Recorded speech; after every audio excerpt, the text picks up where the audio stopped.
శ్రీధర్ గారు మీ మాట తప్పకుండా నేను కూడా ఎల్ఏ మినిస్టర్గా పనిచేసిన ఒక్క సబ్జెక్ట్కే పరిమితం అవుతా, కాకపోతే ఆన్సర్ ఇస్తే సంతోషపడతాను. అట్లీస్ట్ ఇప్పుడు ఏమైందంటే ఇంతమంది సభ్యులు కొత్త సభ్యులు మాట్లాడుతుంటే మీరు ఎల్ఏ మినిస్టర్గా స్పీకర్ గారు 0 ఓవర్ ఒక అరణ్య రోదనగా మార్చకండి. ఏదో మాట్లాడినామంటే మాట్లాడడం కాదు, ఆన్సర్ రావాలి. వ్రాతపూర్వకమైన సమాధానాన్ని మళ్ళీ వచ్చే సెషన్ లోపు సభ్యులకు అందజేయించండి. గతంలో మేము పంపిన ఎల్ఏ మినిస్టర్గా నేను పంపిన, మీరు కూడా ప్రయత్నం చేయాలని చెప్పి కోరుతా ఉన్నాను. అధ్యక్ష, నేను ఈ ఉద్యోగులకు సంబంధించినటువంటి అంశం మాట్లాడాలనుకుంటా ఉన్నాను. ఎందుకంటే ప్రభుత్వ ఉద్యోగులు అనేవాళ్ళు ప్రభుత్వానికి రథచక్రాలు లాంటి వాళ్ళు సంతోషంగా ఉంటేనే అభివృద్ధి కార్యక్రమాలు, సంక్షేమ కార్యక్రమాలన్నీ కూడా ప్రజలకు సజావుగా చేరేటువంటి అవకాశం ఉంటుంది. ఈరోజు వాళ్ళందరూ కూడా తీవ్రమైనటువంటి మనోవేదనతో, ఆవేదనలో ఉన్నటువంటి పరిస్థితి ఉంది. ముఖ్యంగా దేశంలో ఎక్కడ లేని విధంగా ఈరోజు రాష్ట్ర ప్రభుత్వ ఉద్యోగులకు 6 DAలు పెండింగ్లో ఉన్నటువంటి పరిస్థితి. అదేవిధంగా PRC అధ్యక్ష, ఈ ప్రభుత్వం వచ్చి 2 సంవత్సరాలైనా ఇంతవరకు PRC ఇయ్యలేదు. ఉద్యోగులందరూ కూడా కోరుతా ఉన్నారు వెంటనే PRC విడుదల చేయాలని. గతంలో కేసీఆర్ గారు 43-39% PRCని మా ప్రభుత్వం ఇచ్చింది అధ్యక్ష. అదేవిధంగా ఉద్యోగులకు ఎంప్లాయీస్ హెల్త్ ఇన్సూరెన్స్ స్కీమ్ ఆ రోజు మేము జీవో కూడా ఇచ్చాం. దాన్ని మీరు అమల్లోకి తెస్తామని చెప్పి మేనిఫెస్టోలో పెట్టి కూడా EHS స్కీమ్ను అమల్లోకి తేలేదు. దాన్ని కూడా వెంటనే అమల్లోకి తేవాలి. ఉద్యోగుల GPF తదితర బకాయిలన్నీ కూడా విడుదల చేయాలని మీ ద్వారా ప్రభుత్వాన్ని కోరుతున్నాం అధ్యక్ష. ముఖ్యంగా రిటైర్డ్ ఉద్యోగులైతే ఈ మధ్య మనం చూస్తూ ఉన్నాం, 39 మంది రిటైర్డ్ ఉద్యోగులు బెనిఫిట్స్ ప్రభుత్వం నుంచి వాళ్ళ సేవింగ్స్ వాళ్ళకి ఇవ్వకపోవడం వల్ల వైద్యం కూడా చేయించుకోలేక ఈరోజు 39 మంది రిటైర్డ్ ఉద్యోగులు మరణించారు. BRS హయాంలో కూడా దాదాపు 15,000 మంది రిటైర్డ్ ఉద్యోగులు రిటైర్ అయితే వాళ్ళందరికీ మేము టైం మీద డబ్బులు ఇచ్చాం.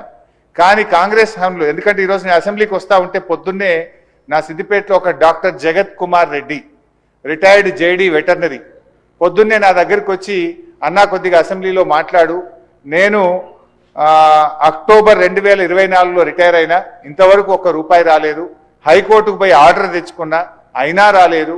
హైకోర్టులో కంటెంప్ట్ వేస్తే కూడా వాయిదాలు అడుగుతూ ప్రభుత్వం మమ్మల్ని ఇబ్బందులు పెడతా ఉంది.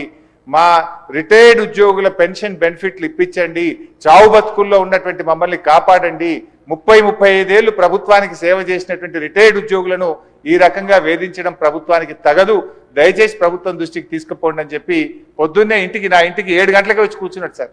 నేను బయటకు వచ్చేసరికి ఏంది ఇంత పొద్దున్న వచ్చినావంటే, ఇట్లా ఉందన్న ఆరోగ్యం బాగాలేదని చెప్పమంటే బట్టి గారికి చెప్తా తప్పకుండా ఈరోజు నేను మాట ఇచ్చి వచ్చి ఈరోజు చెప్తా ఉన్నాను అధ్యక్ష. అదేవిధంగా అధ్యక్ష, CPS ఉద్యోగులను OPSగా మారుస్తామని ఆ రోజు కాంగ్రెస్ పార్టీ ఎన్నికల్లో హామీ ఇచ్చింది. మరి ఎప్పటిలోగా ఓల్డ్ పెన్షన్ స్కీమ్ అమలు చేస్తారు?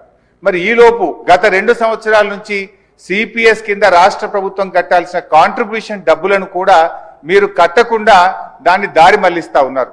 అసలు కాంట్రిబ్యూషను కట్టలేరు, OPS తేకపోవడం వల్ల 2 లక్షల మంది CPS ఉద్యోగుల భవిష్యత్తు ఈరోజు ప్రశ్నార్థకంగా మారుస్తా ఉన్నారు. దయచేసి CPS కాంట్రిబ్యూషన్ కట్టండి, OPS విధానాన్ని ఇచ్చిన మాటకు కట్టుబడి తక్షణమే అమల్లోకి తేవాలని చెప్పి మీ ద్వారా కోరుతున్నాం అధ్యక్ష. అదేవిధంగా పోలీస్ డిపార్ట్మెంట్లో కూడా అధ్యక్ష, 5 సరెండర్ లీవులు పెండింగ్లో ఉన్నాయి. TL రావట్లేదు, DL రావట్లేదు, స్టేషన్ అలవెన్స్ రావట్లేదు.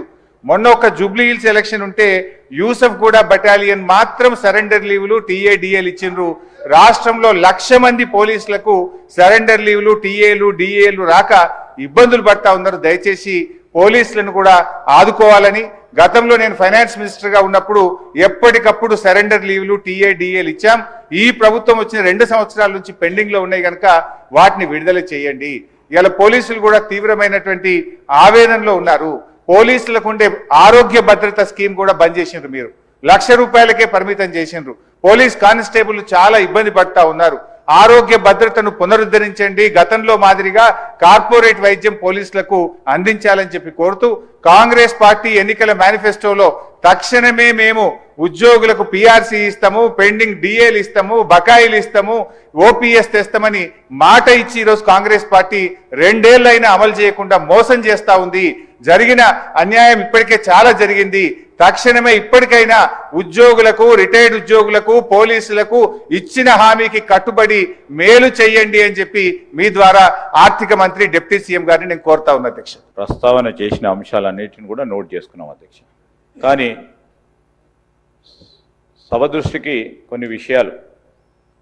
ఈరోజు హరీష్ రావు గారు వారి పార్టీకి సంబంధించి ఉద్యోగస్తుల గురించి వారి సంక్షేమం గురించి మాట్లాడుతున్నారంటే ఏ విధంగా ఉందంటే దయ్యాలు వేదాలు వలికినట్టు ఉంది అధ్యక్ష. ఉద్యోగస్తులకి ప్రతి నెల వారి జీతభత్యాలకు సంబంధించి 20 తారీఖు వరకు జీతాలు ఇయ్యలేని పరిస్థితుల్లో వారి ప్రభుత్వం నడిపారు. ఇప్పుడు వారి ఉద్యోగస్తుల గురించి మాట్లాడుతూ ఉన్నారు అధ్యక్ష.